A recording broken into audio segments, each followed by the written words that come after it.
into what it means to take his name in vain when you use that name in a way that is of no account. You're taking it in vain. When you swear by that name and don't live up to it, you're taking it in vain. There's a lot involved there. When you say you worship him and don't do what he says, I think you're taking his name in vain.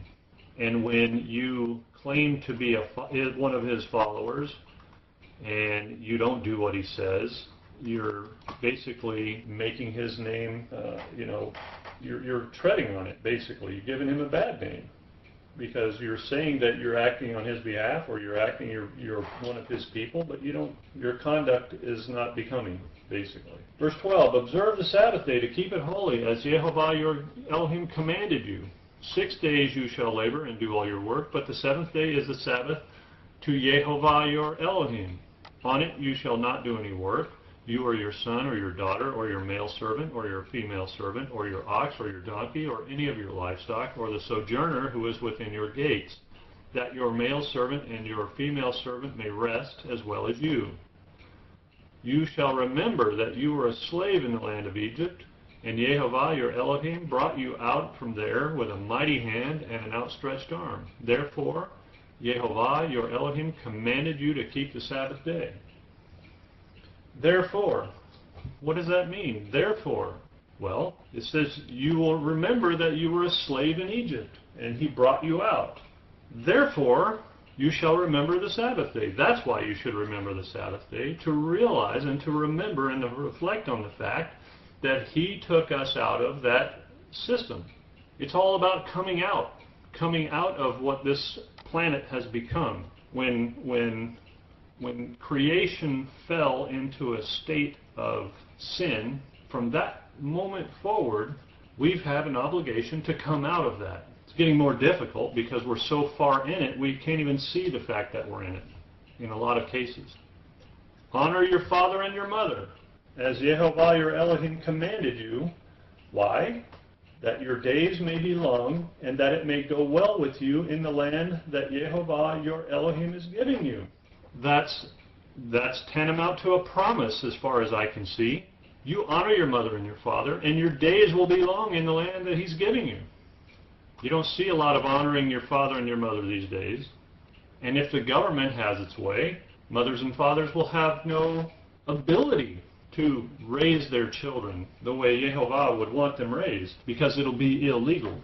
Verse 17, you shall not murder, plain and simple. You shall not commit adultery, plain and simple. You shall not steal, and you shall not bear false witness against your neighbor, and you shall not covet your neighbor's wife. Who does that protect? Is that a right for you? No, that protects your neighbor against you. Your responsibility is to not do that stuff to your neighbor. It's a totally different mindset from, oh, I have a right. No, you have an obligation. Stop looking at everyone else and saying, you can't do that to me, and start saying, I can't do that to you. It changes your perspective a little bit. You don't hurt somebody that you love, and we're commanded to not only love our neighbor, but love our enemies. Try that one on. That's a tall order. I'll be the first to admit that I don't know that I'm very good at loving my enemies. You shall not steal. You shall not bear false witness against your neighbor. And you shall not covet your neighbor's wife. And you shall not desire your neighbor's house, his field, or his male servant, or his female servant, his ox, or his donkey, or anything that is your neighbor's. These words Jehovah spoke to all your assembly at the mountain out of the midst of the fire, the cloud, and the thick darkness, with a loud voice, and he added no more. And he wrote them on 2 tablets of stone and gave them to me. And as soon as you heard the voice out of the midst of the darkness, while the mountain was burning with fire, you came near to me, all the heads of your tribes and your elders. And you said, Behold, Jehovah our Elohim has shown us his glory and greatness, and we have heard his voice out of the midst of the fire. This day we have seen Elohim speak with man, and man still live.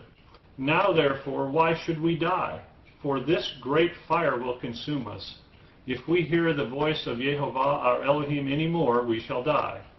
For who is there of all flesh that has heard the voice of the living Elohim speaking out of the midst of a fire as we have and still live? Go near and hear all that Yehovah our Elohim will say, and speak to us all that Yehovah our Elohim will speak to you, and we will hear and do it. See, they wanted a liaison. They didn't want, Yehovah speaking to them. They wanted them speaking to Moses, and Moses can come and deal with them on their level. And Yehovah heard your words when you spoke to me, and Yehovah said to me, I have heard the words of this people which they have spoken to you. They are right in all that they have spoken. Oh, that they had such a mind as this always, to fear me and keep all my commandments, that it may go well with them and with their descendants forever. Now there you go. Keep the commandments and things will go well for you and your descendants if they obey. Go and say to them, return to your tents. But you stand here by me, and I will tell you the whole commandment and the statutes. See, they got the gist, right? They got the summary, the outline, the Big Ten. That's what they got. And then he said, well, you return to your tents, but you, Moses, you stay here, and I'm going to give you the whole enchilada. I'm going to lay it all out for you, the whole commandment and the statutes and the rules that you shall teach them, that they may do them in the land that I'm giving them to possess. You shall be careful, therefore, to do as Yehovah your Elohim has commanded you. You shall not turn aside to the right hand or to the left. You shall walk in all the way that Yehovah your Elohim has commanded you, that you may live, and that it may go well with you, and that you may live long in the land that you shall possess. Now, we haven't done this, and because of the promises that he made to Abraham, to Isaac, and to Jacob, we've received blessing. Not because of our obedience, but because of their obedience. That's the only reason the nations of Israel have been prosperous. Because, let's face it, they haven't been obedient. We've set up systems of government that are completely contrary to his way, that strive to remove him and even the mention of him in any of their procedures, in their legal system. And we wonder why we have so many problems in our society. Because we have a system of rights, but look at the moral fabric of the society. And people just doing heinous things to other people. Even though they have these rights, well, if everybody obeyed laws of God, guess what?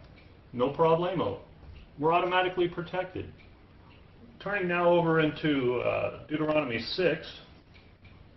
Deuteronomy 6, we'll read verses 13 through 25. We'll start in verse 13. It is Yehovah, your Elohim, you shall fear, not a president or a congressman or an FBI agent or Canadian Royal Mount or police.